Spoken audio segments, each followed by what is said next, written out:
ख़बर शामिल कयूं था कराची ब्यूरो चीफ मोहम्मद सलीम मेमून जी रिपोर्ट मूजिब म्यूनिसिपल कारपोरेशन मंगो पीर जी सालाना बजट 2024-25 पेश कई वई।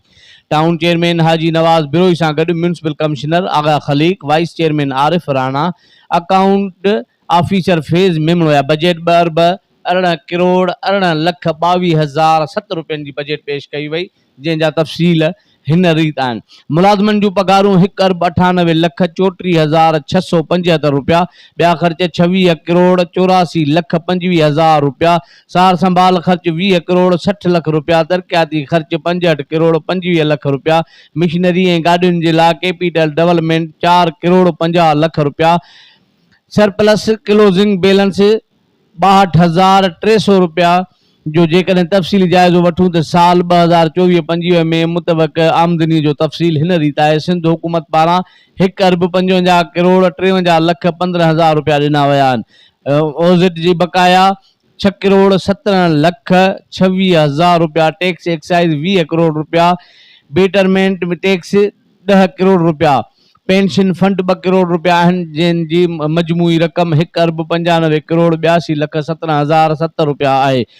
अकाउंट खातो 10 लख रुपया, रेवेन्यू खातो 28,05,000 रुपया, इंजीनियरिंग डिपार्टमेंट 4,55,00,000, इश्तिहारी खातो 1,35,00,000 रुपया, मेडिकल डिपार्टमेंट 8 लाख रुपया, मजमूई तौर ते 6,36,05,000 रुपया। बकाया अदायगी सिंध गवर्नमेंट फंड ते MC west defect 7 crore, district council Karachi default 3 crore रुपया, समूरी 2,18,22,007 रुपया। उन मौक़े ते चेयरमैन, वाइस चेयरमैन ऐं ॿियनि GNP न्यूज़ सां वधीक ॻाल्हाईंदे चयो त असां वटि मंगो पीर हिकिड़ो 16 यूनियन ते तवील हिकिड़ो वॾो रक़बा आहे मंगो पीर टाउन जो।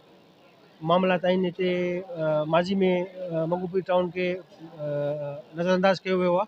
हाणे अलाह में उमेदु आहे इंशाअल्लाह पाकिस्तान पीपल्स पार्टी जी क़यादत ऐं असांजे बाराड़ी ऐं कच्ची आबादियुनि में पाकिस्तान पीपल्स पार्टी कमु कंदी आहे। माज़ी में बि असां कमु करायो आहे मुख़्तलिफ़ इलाइक़नि में एज़ ए यूसी चेयरमैन थी करे। हाणे असांखे उमेदु आहे बिलावल साहब बि कल कमिटमेंट कयो मूंसां मंगो पीर पाण ईंदो ऐं गिराण जो भी मुझे उन्होंने यकीन दयानी कराई। पहले तो मैं आप मीडिया का शुक्रिया अदा करना चाहता हूँ कि मंगो पीर टाउन का कोई भी इवेंट हो मीडिया हमारे साथ साथ होती है। और इसके बाद मैं अपने तमाम मेम्बरान का और शुक्रिया अदा करना चाहता हूँ कि जिन्होंने मंगो पीर टाउन का 2024-25 का तकरीबन 2 अरब और 18 करोड़ का जो बजट था आज कसरत राय देश से मंजूर किया, जिसमें हमने हेल्थ डेवलपमेंट के काम, जिसमें रोड, पेवर ब्लॉक और स्कूल के मंसूबे हैं जो कि पिछले बजट में हमने जो तमाम काम शुरू किए थे उनको पाए तकमील तक पहुंचाने के लिए, ताकि हमारा एक नया टाउन है जो कि मंगो पीर टाउन पसमानदा टाउन है, इसको कराची के दूसरे इलाकों के मुताबिक उनके बराबर लाने के लिए हम अपने टाउन को एक तरक्की की राह पर ला सकें।